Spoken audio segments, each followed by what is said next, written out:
Welcome everyone once again to the Spanish Breakfast Show live on U2 Spain. I'm Skatz, and in today's show we're going to bring you the latest news and updates from Spain with the help once again of Rochelle from Ask Rochelle Andalucia. And especially we'll have updates for Brits today who are part of the Brexit Withdrawal Agreement, all about residency, driving licenses, TIE cards and health cover with the S1. So welcome to U2 Spain. Cue the music.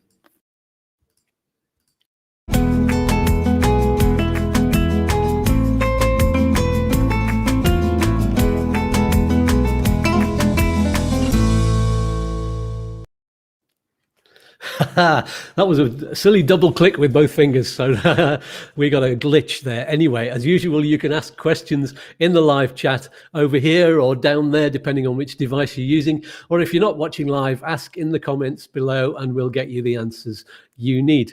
My lovely wife Liz is once again on the live chat under the name U2 Yoga or U2 Aromatherapy, so you can ask her questions too, and she'll be helping me so I don't miss anyone out.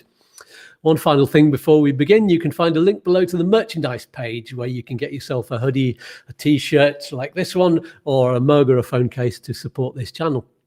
So without further ado, let's meet my guest for the day. It's Rochelle DeWitt. Hola, Rochelle. Hola, Skatz. Buenos días. Buenos días. So last time we omitted to tell everybody all about which services you provide. So I think we should start with that. Oh, did we? Yeah. Oh, all right. Well, it's to do basically with all sorts of paperwork mess that people find themselves in and they want to get sorted, or they just prefer to pay someone to do for the convenience to do it for them, even though they could do it themselves. But I do lots of stuff online, most stuff online. And with the digital certificate, you can do so many things for people. So that makes life very handy. And I offer the service of coaching for non-lucrative visas if people want to come to Spain now without the protection of the withdrawal agreement. So they would have to apply for a visa from the UK. I also help out filling out the Modelo 210 for people who have property here but don't live here. Whether they rent it out or not, you still have to file that Modelo. If you don't rent it out, it's for the imputed rental income, and if you do rent it out, it's for the actual rental income. There are different deadlines for either, but for the regular one, if you don't rent your property out, the deadline is the end of this year for property you owned last year. So these are the 2 busy months for that. So contact me. If you contact me in November, there's a 10% discount. So. Yippee! There we go. And you can get Rochelle's details of her Facebook page. That's a good way to contact her. Yeah. And that's in the video description below. I've already put that in there. And also, Rochelle does help you with rental contracts. That's I do. I know that personal experience of that because she's helped us get our new home. So this is my last broadcast from Loja near Granada in Granada province, because Rochelle's helped us to finalise the rental contract, and we'll be broadcasting from Computer next week. And a grand job you made of it. Thank you a lot. Well, you're very welcome. I couldn't have done it without the lawyer who always has my back, Francisco José Ortega. Yeah, he had a look at it as well. Yeah. Fran, brilliant. And also a quick thank you to hosts and friends for life, Stephen and Mandy, at this lovely B&B that I've been staying in near Locker, and they've been looking after us and while we find a place to live. And you can find a link to the B&B in the video description below as well. It's a wonderful place, and you'll end up friends for life as well. So here we go. That's all the good loveliness. And now down to the news. So let's start with driving licenses, because there was a deadline to the end of October, wasn't there? But that's been extended. Yeah. So what does that mean now? There were 2 deadlines, actually. There was one till the end of October for people who arrived before the end of December and had residency pending and not being decided on, or being decided on but hadn't had appointments yet. And they could...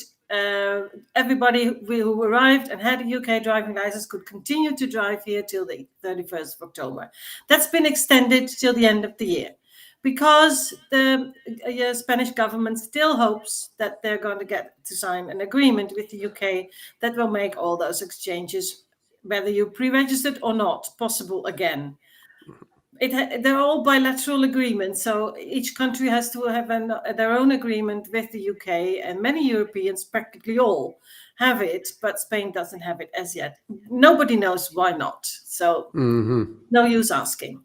But so now that the two deadlines are the same, if you pre-registered your license before the end of 2020, you have until the end of the year to do the actual exchange.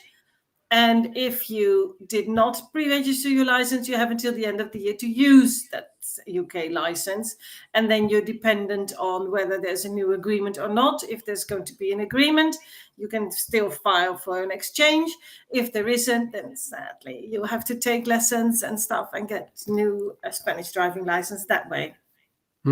Everybody's hoping and keeping all our fingers crossed that that's not going to be the case, that there will be an agreement. There's every intention to get that agreement. So and it's a bit tricky. It's a bit tricky, isn't it? It's a bit tricky for people who are worried about there not being an agreement, because it takes a while to book lessons and to book your driving test, and you might end up paying for it before the end of December. Yeah. I mean, there's people who depend on their driving license, and they have to be proactive and have to start the process, and they might be spending money that it's going to be a waste of money, but can't be helped. Yeah. There we go. So there's all the driving licenses that I pre-registered before the end of 2020 now have an actual driving license, a Spanish one. So, yay! But the last one was only last week, So it took that long for some people to get their residency finalized, to get that much treasured approval letter. So they managed. Yeah. So any extra advice for people about driving licenses? No, not really. Just if you depend on it, be proactive. And if not, or if your partner or a friend has one that you could possibly bridge the time until there is an agreement with, then do it. And be very vigilant about news about it. Try my page, try the Brits in Spain, because they will publish it, of course. And because there will be a rush on appointments as soon as they will announce that you can do exchanges. Of course, yeah. And of course, this is just for people who are under the withdrawal agreement. This is not for new Brits arriving in Spain. No, because new Brits arriving have, new Brits arriving now have 6 months to drive on their license once they have their residency. So once they've had their fingerprinting appointment. But within those 6 months, as it is now, they have to get their Spanish driving license through classes and tests and stuff. But if there's an agreement, that should also be valid for those who are now arriving. So for regular exchanges, but it would have to be within those 6 months. Right. Great. So thanks for that update. Let's move on to the TIE card then. There's lots of comments on Facebook about how, it's not necessary to swap to a TIE card. It's the old piece of paper is still valid. So what's your best advice on that? All right. Well, there's legality and there's practicality. The law says they're both equally valid, the old green residency certificates and the new TIEs. But in practice, it's getting more and more difficult to hang on to your green card or your green A4 certificate, because we've all read and seen the messages from people who had letters from their bank telling them to present their TIE before the end of October, and otherwise they would close down their bank account and whatever. Well, those have been readdressed, and they have been given information that that's not the case, and they can't make that happen. But other institutions, much larger ones like the employment agency in Spain, are also asking for the TIE. So if you're dependent on paro, on unemployment benefits or any other benefits, just make sure, or if you're working and you could have to depend on that later on, make sure that you swap your TIE. Also, there's an EU regulation that's phasing out the old residency documents and ID documents that did not have any biometric information on them. It's for protection of fraud and making them more secure and making them more internationally recognized. Because if there's one format that all the EU countries stick to, it's going to make border crossings and stuff so much easier. So at the moment, people already experiencing that the border guards, they know what a TIE is, but they just don't know what that green thingy is. And that in combination with UK nationality is just, it's not a good combination. No. So if you were doubting, or if you were hanging on, I mean, if you have a valid reason, I mean, I've been contacted by people who say, oh my God, in the beginning of 2022, I will have my 5-year EU residency, so I would prefer to wait. That's not a very long period to cross. So by all means do so, because it saves you the trouble of having to do it again in a year or in 2 years. But if you're not dependent on that, it's not a huge cost either to do it. So just make your life easier and do it. We all know that you can carry the PDF from the government, but if they're going to be difficult and you're not very fluent in Spanish, or you just don't want the hassle, just change it. Yeah, and it's a more practical card as well. It's a business card style plastic. Is horrible. You're going to get that little green certificate, which has ink already on it that rubs off very easily, and you have to keep it in a safe place and make a copy. Yeah, I feel mine, because I'm an EU citizen. I'm not going to have the biometric card. No. I'll just get a piece of paper. There is going to be one in due course. I mean, they're supposed to be all be phased out by August 2031, I think. So it's just a matter of time. Great. I'll wait that long. I'm going to go against the rules and have my little thing laminated. No. And take a copy of it. Make a copy and laminate that. Yes, that's what I meant. Yeah. Yeah. So yes, that is good advice. And so let's move on then to residency. There are still some Brits living in Spain who haven't got their residency. So is it still possible to apply? That's the question. All right. There's lots of different cases. There's lots of people who've been trying. I know of people who have had 4 or 5 applications submitted and still don't have it for lots of different reasons. But the fact remains that if you were residing here before the end of 2020, and you still are, and for whatever reason, you've not been able to submit your application yet, but you do meet all the requisites, so you can prove that you were here.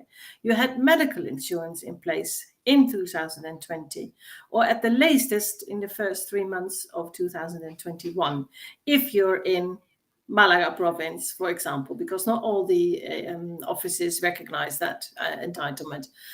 And you can prove all that, then it's still possible. There is no deadline. So if people say, oh, it has to be done before the end of the year. No, there is no deadline. There's also a scenario too for people who are joining spouses who already registered before the end of 2020 or earlier this year. And they're only just joining them now because they have been continuing to work in the UK, for example, or for whatever other reason, taking care of a property that was still there. They can also still come and apply under the withdrawal agreement. No need for a visa. You just come to Spain, and within the 90 days of your short-term stay that you have, apply for residency from Spain as a family member of a UK national. Or if you want to have your children join you, also possible. Everything, spouses and descendants, are easy. Ascendants are not so easy, because they have to prove that they're either financially dependent on you or medically dependent on you. So, and that's not necessarily. There's not many cases of that have been processed yet, so it's a bit of a hit and miss. I tell people if they want that. I've got people that want to bring their very elderly mum. I mean, over the age that they can get, and with lots of health issues, cannot get private health insurance, or non-lucrative visa is not an option. So basically the only option is family reunification, but they have to work hard to prove her dependency. I checked with the immigration office, because the withdrawal agreement guide that the government produced does not say a lot about that scenario too. It does for non-EU family members, but not for UK family members. And they said, no, the dependency has to be proven. So That's a bit more difficult, but it's all still possible. But as I said before, when I was on your show last time, the further along we get into 2021, the more exigent the officers are going to get. So they're going to check that you haven't actually left Spain for a considerable period of time, at least not more than 6 months, because then you would have lost your entitlement to the residency that you're claiming that you had since the end of 2020. And they want to more proof and more proof and more proof. So save every ticket. It starts from the moment you got to Spain. So with your airfare and your STPH or your QR document for traveling under COVID. And it ends with just the day before you submit your applications. They want to know everything. Even keep your shopping receipts just to show that you've been there. Even better if they're paid by card, because then they would link back directly to you in your bank statements. But even if not, and have remember that you went to a vet and you can ask him for the stamp in the pet's passport, any appointments you had for your COVID vaccinations, at town hall for your padron or for a digital certificate, anything that proves that you've been physically present in Spain. So they do like to see utility bills, but they would have to be the actual bills that show usage. So not a bank statement that says, Iberdrola and the same amount every month. No, it has to fluctuate, and they have to be able to see that you were there, that you were actually occupying your property. Yes, and I've gone through that process applying for citizenship in Ireland, and that was because I had a cash business there, so a lot of the payments didn't go through the banks. I was paying at the shops for shopping, and there was the bank statements were just really sparse. So it took me ages to do that, but that's the lesson in Spain we're going to do through the bank account as soon as I can open it. But I get my NIE next week, so that's that's the start at last. Yes, Chris is sorting that one out for me. Good. So let's move on then, unless there's anything else to say about residency. I think we've covered that, haven't we? Yeah, I think so. Yeah. This next one is what our friend Chris calls a chicken and egg situation, the infamous S1. And this is all about health cover, which everyone needs in Spain, of course. So tell us about the S1 and what the latest news is. Okay, the S1. Officially, when you apply for residency, whether it's through a visa or directly from Spain, you have to be able to prove that you have health cover equal to the one that the Spanish national health system offers. Of course, if you have an S1, that directly transfers your entitlement to public health care from the UK to Spain. So that's identical to the health cover all the Spanish have. So it should be recognized for a visa and for normal residency applications. Well, in the latter case, it is. But in the first case, it's not. I mean, I can't even remember which consulate says that they will, as long as it has been registered with the INSS, with the Seguridad Social. But that's a void argument, because it's never going to happen without residency. That's the chicken and the egg that you were referring to. So basically, for visas, no good. When you apply, for example, as a family member here in Spain, yes, it's valid.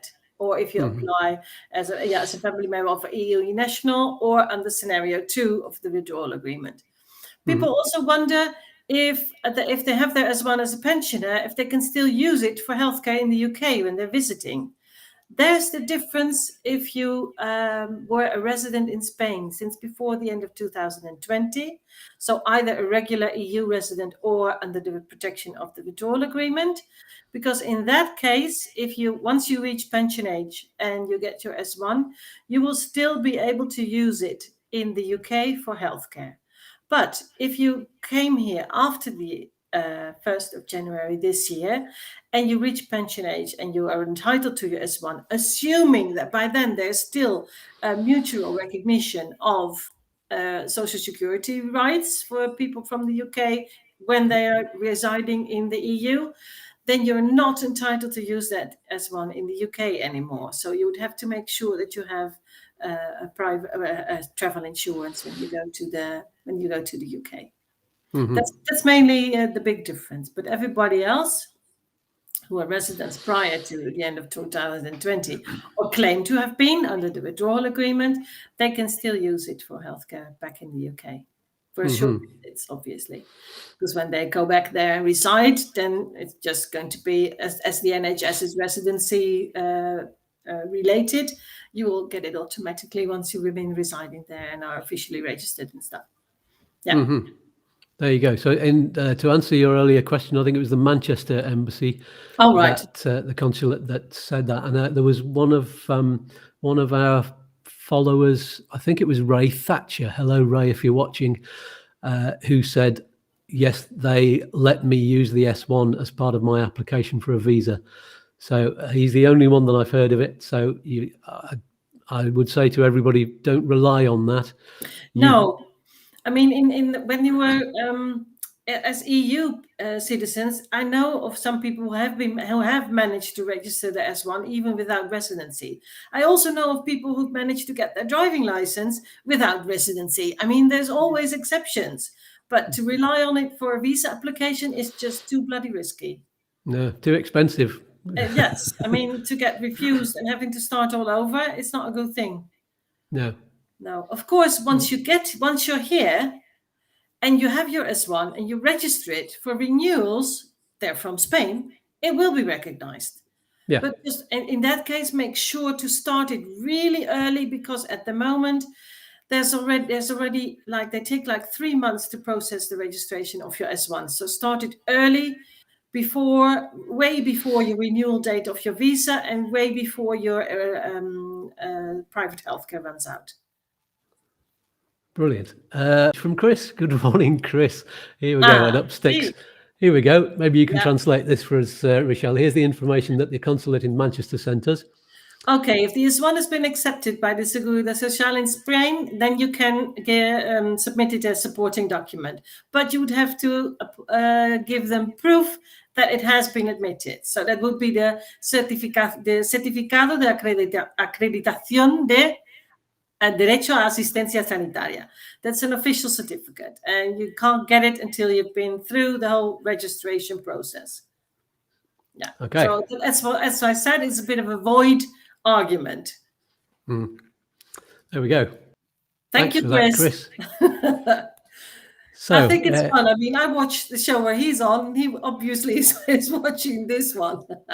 Yes, that's probably brilliant. Checking up on me. No, it's brilliant. We think that there's it's always good handing work around, and there's plenty of people plenty of work coming to get in. around. Yeah. No worries. Yeah. So. And there's stuff that I just don't touch, and there's probably stuff that he won't. So we'll just swap.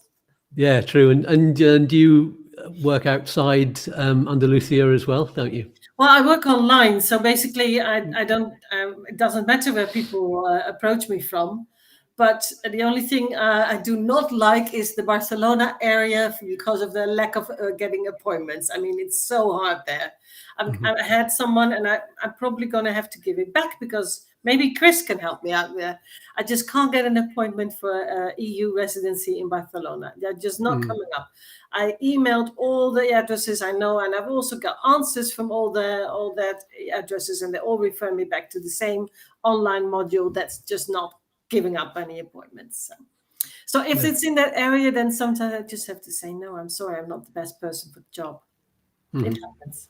That's good, and that's the honest answer. I like that. Yeah.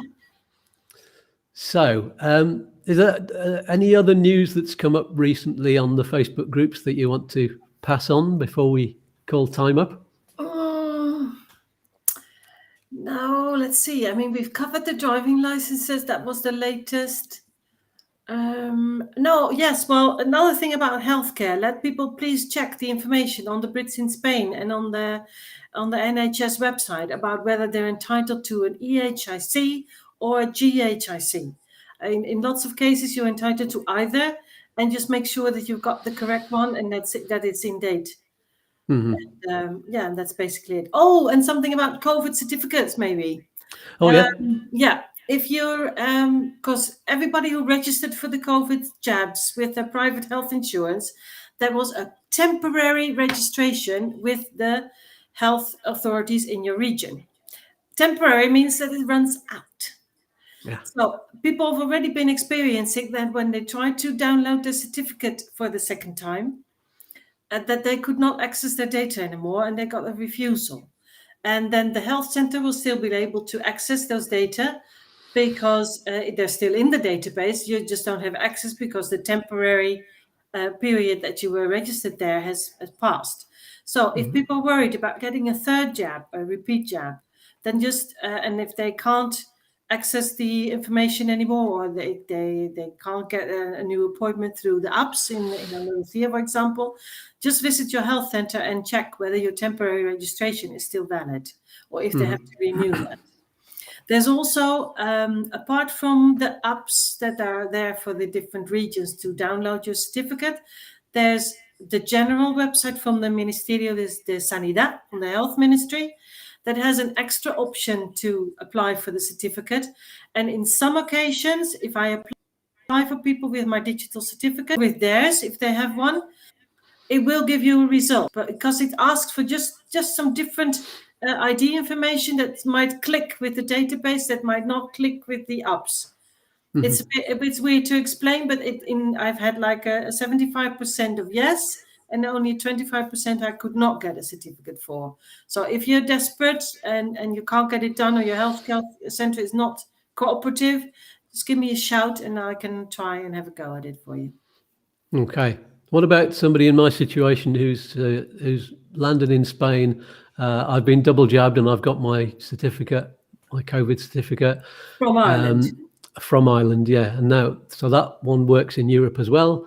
And can I register now without my NIE number in the health centre here? Do you have private health insurance, Skatz?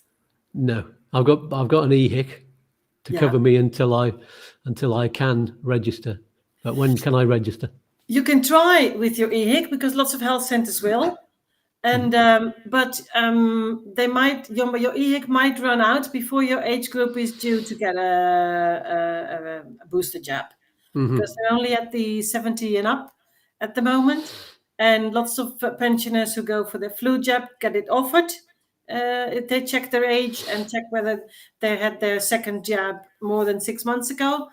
But it's not like a general thing that everybody can apply for their third jab. If you had AstraZeneca, for example, there are some age groups already published on my page as well who can get a booster for the Janssen vaccine, who only had one dose. But in your case, probably once you have your private health insurance, or if you go autonomo and you have you're registered at the health with the health service through that, then it will be no problem. You just take that documentation to the health center and they register you. And then when the time comes that your age group is up, then there will be no problem.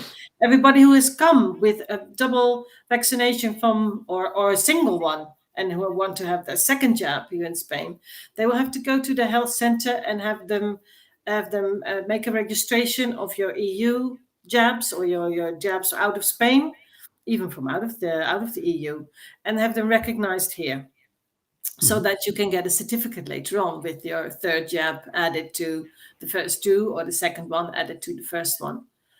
The certificate for travel purposes, obviously, the EU COVID one. So there's been all sorts of mechanisms in place to make sure that people who were jabbed in one country and had the second one in another can still get their certificates.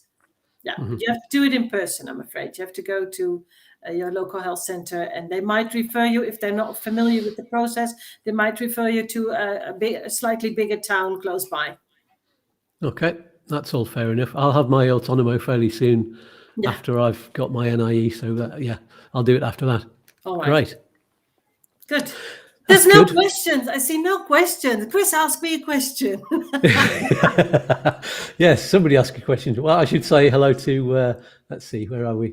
There's Barry from Unitech saying good morning. And Amanda Proctor, that's Mandy, saying good morning. Yeah, Mandy, hi. There we go. But no questions. And I didn't get any questions from the Facebook groups. But actually, that might be People my just fault. know everything. They just know I know. everything. That's fabulous. Then my job is done. I didn't ask specifically this week. It's that I didn't write it down in my post. I didn't say, "Do you have any questions?" Normally they just ask away underneath when I put the post up, but not this week. Never mind. No worries. I've been so busy signing contracts for the new house that that maybe I dropped the ball on that one. But never mind. No. Don't worry about it. Anyway, if people have any questions when they view it at a later time, then just post them below the video. Below the video, yes. Get back to me to get some answers. Yeah, they can ask you on your Facebook group as well, your Facebook page. Yeah, that's good. So, well, that's almost time up. That's been a nice half an hour. So, as we say, if you have any more questions, then ask them below, and we'll try and get you some answers. So that's been brilliant. Thank you so much, Rochelle. Okay, been wonderful as usual. Yes. And I'm sure we'll have another one of these again. This is the second time. Yeah, thanks for having me. Yeah, you're welcome. It's been an absolute pleasure. Okay. So everybody give Rochelle a wave. Goodbye for now. Bye-bye. Bye-bye. Okay, wonderful. There you have it. If you've gained some information from this video, some good information, then click on the thumbs up below, the little like button there. Next week on the Spanish Breakfast Show, I'll be talking once again to our regular fortnightly expert, Chris from Upsticks. And we'll be looking at some of the most common different scenarios for couples wanting to move to Spain on the non-lucrative visa. So, one from Spain and one EU and one not EU and etc. Lots of different scenarios. I think we've got 4 particular ones that are very common. And so that will be at our new regular time of 9 o'clock if you're in the UK or Ireland, 10 o'clock if you're in Spain. If you like this new time, then let us know. If it's a problem for you, then let us know too, and we'll see what we can do. And U2 Yoga, that's Liz, says, don't forget about the Apostille Services. Yes, indeed. Thank you very much, Liz. We advertised a company called Apostille Services, I think, UK. It's in the description below. You can get apostilles and translations done quite quickly, I think, from there. So go through the particular link that's on there, and there is also a special code that you can put in, which not only benefits you in getting a discount, but it benefits us as well. I think we get something there. And let's see. This is Barry has a comment from Unitech. Barry says, we may be buying a villa and splitting our time between UK and Spain at some point, keeping our house here. A bit of a change, but this may suit us better, even though the wife can get Irish passport. Yeah, a lot of people are weighing up the differences here between actually spending all of their time in Spain and, getting the fiscal residency, or whether it benefits them to do 6 months here and 6 months there, obviously within the 90-180 rule that you've got to follow. So yeah, it's interesting. Keep us abreast of what happens there, Barry. I'm sure you will. You're on here every week with us. Thank you for that. And don't forget to check out the U2 Spain Facebook page. Let me just put a little caption up here, which is very easy to find. Facebook.com/groups/U2 Spain. There's also a page as well, pages and groups. I'm not sure quite what the difference is between the two, but I started both up anyway. You can also find U2 Yoga and U2 Aromatherapy. Yeah, on the U2 Yoga one, you can get free yoga and meditation classes. There's brilliant videos on that. And of course, don't forget about the t-shirts and the merchandise. All of those links can be found in the description below. So that's all for this week. Thank you so much for tuning in. You're all lovely. Peace and love to you all. And I will see you next week live from Comforter, our new home. Thanks for joining us. Goodbye for now. Let's have that music again.